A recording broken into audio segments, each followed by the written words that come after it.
Assalamualaikum warahmatullahi wabarakatuh. Perkenalkan, nama saya Disti Wulandari dengan NIM C1C020096 dari kelas R10 Akuntansi. Pada video kali ini saya akan menjelaskan materi kelima pada mata kuliah perpajakan 2, yaitu mengenai perhitungan PPh pasal 22. Sebelum itu saya akan menjelaskan mengenai materi PPh pasal 22. Yang pertama yaitu pengertian pajak penghasilan pasal 22. Menurut UU Pajak Penghasilan Nomor 36 Tahun 2008, pajak penghasilan pasal 22 adalah bentuk pemotongan atau pemungutan pajak yang dilakukan satu pihak terhadap wajib pajak dan berkaitan dengan kegiatan perdagangan barang. Kemudian objek PPh pasal 22. Objek PPh pasal 22 sesuai Peraturan Menteri Keuangan Nomor 34/PMK.010/2017 adalah yang pertama, impor barang dan ekspor. Yang kedua, pembayaran atas pembelian barang. Yang ketiga, pembayaran atas pembelian barang dengan mekanisme uang persediaan. Yang keempat, pembayaran atas pembelian barang kepada pihak ketiga. Yang kelima, pembayaran atas pembelian barang dan atau bahan-bahan untuk keperluan kegiatan usahanya BUMN. Yang keenam, penjualan hasil produksi kepada distributor. Yang ketujuh, penjualan kendaraan bermotor. Yang kedelapan, penjualan bahan bakar minyak. Yang kesembilan, pembelian bahan-bahan dari pedagang pengumpul. Yang kesepuluh, penjualan barang yang tergolong sangat mewah. Kemudian materi selanjutnya itu mengenai subjek yang dikenakan PPh 22.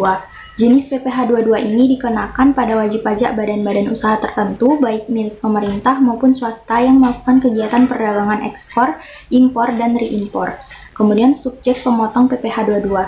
Subjek yang memotong PPh pasal 22 ini terbagi menjadi dua kategori utama, yakni yang pertama yaitu pemungut atau yang memotong PPh 22, yaitu terdiri dari yang pertama Bank Devisa dan Direktorat Jenderal Bea dan Cukai atau DJBC. Yang kedua, bendahara pemerintah dan kuasa pengguna anggaran atau KPA.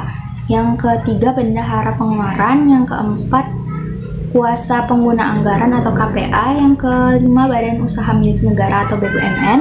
Yang keenam, industri dan eksportir. Yang ketujuh, industri atau badan usaha yang melakukan pembelian komoditas tambang batu bara, mineral logam, dan mineral bukan logam dari badan atau orang pribadi pemegang izin usaha pertambangan.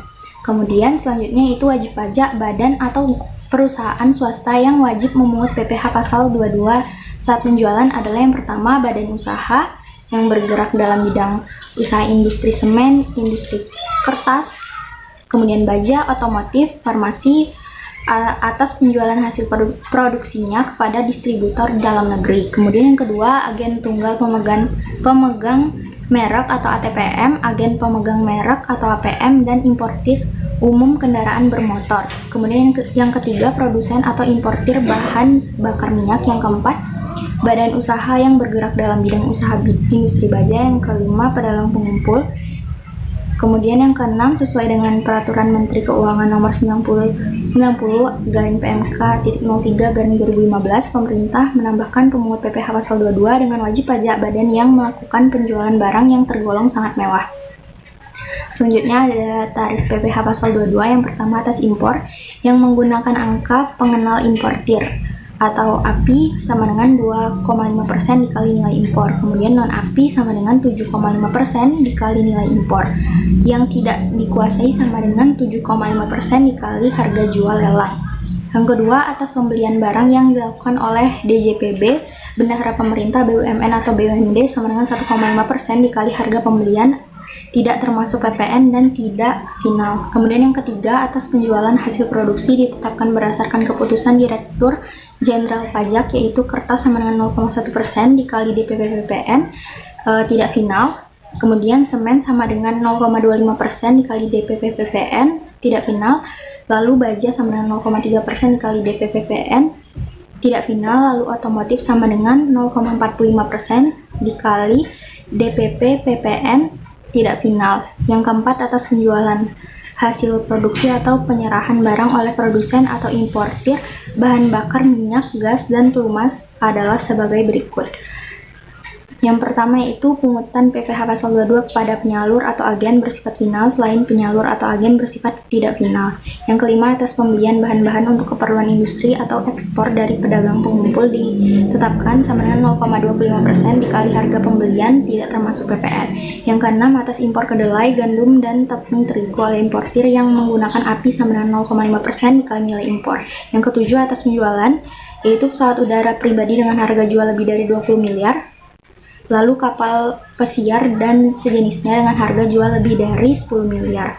Lalu rumah beserta tanahnya dengan harga jual atau harga pengalihannya lebih dari 10 miliar dan luas bangunan lebih dari 500 meter persegi. Apartemen, kondominium, dan sejenisnya dengan harga jual atau pengalihannya lebih dari 10 miliar dan atau luas bangunan lebih dari 400 meter persegi. Kendaraan bermotor roda 4 pengangkutan orang kurang dari 10 orang berupa sedan, jeep sport utility vehicle, multipurpose vehicle, minibus, dan sejenisnya dengan harga jual lebih dari 5 miliar rupiah dan dengan kapasitas silinder lebih dari 3000 cc sebesar 5% dari harga jual tidak termasuk PPN dan PPNBM. Untuk yang tidak memiliki NPWP dipotong 100% lebih tinggi dari tarif PPh pasal 22. Kemudian selanjutnya yaitu ke contoh perhitungannya. Yang pertama yaitu ada perhitungan PPh pasal 22 atas impor. Contoh kasusnya yaitu tanggal 22 April 2020 PT XYZ mengadopsi produk elektronik senilai $10.000 dengan biaya kirim $500 dan asuransi $25. Kurs dari Kemenkeu pada waktu tersebut yaitu Rp8.000 per 1 US dollar. Maka PPh impor pasal 22 sama dengan $10.000 ditambah 500 ditambah 25 ditambah 1.578,5 dikali dengan 7,5% sama dengan $907,78. Ketika dirupiahkan, maka PPh impor pasal 22-nya itu sama dengan $907,78 dikali 8.000 sama dengan 7.262.250 rupiah. Dengan demikian dapat diketahui bahwa PPh 22 harus dibayar dan disetorkan oleh subjek pajak yang menjalankan kegiatan impor, sedangkan tarifnya tergantung barang yang diperjualbelikan dengan dasar hukum UU Perpajakan PPh pasal 22. Kemudian yang kedua yaitu perhitungan PPh pasal 22 atas kasus bendaharawan. Contohnya yaitu bendahara memiliki 4 printer dari PT ABCD dengan harga beli 22 juta. Harga termasuk PPN. Besarnya pemungutan pajak atas pembelian printer tersebut adalah harga pembeliannya itu 22 juta, kemudian dasar pengenaan pajaknya itu 20 juta dikali 100 per 110 dikali 22 juta. Kemudian PPh pasal 22-nya itu 1,5% dikali 20 juta sama dengan Rp300.000. Selanjutnya yaitu perhitungan PPh pasal 22 atas kasus industri tertentu. Contoh kasusnya yaitu ada 3 di sini. Saya akan sebutkan salah satunya, yaitu yang pertama pada bulan Agustus PT Semen Sentosa menjual hasil produknya kepada PT Indah Bahagia senilai Rp825 juta. Harga tersebut sudah termasuk PPN sebesar 10%. Maka untuk menghitung PPh pasal 22-nya yaitu DPP PPN sama dengan 100 per 110 dikali dengan 825 juta rupiah sama dengan, maka nilainya sama dengan 750 juta rupiah. Lalu 0,25% dikalikan 750 juta rupiah tadi sama dengan 1.875.000 rupiah. Sekian penjelasan materi dari saya, semoga bermanfaat. Lebih dan kurangnya mohon dimaafkan. Saya akhiri, wassalamualaikum warahmatullahi wabarakatuh.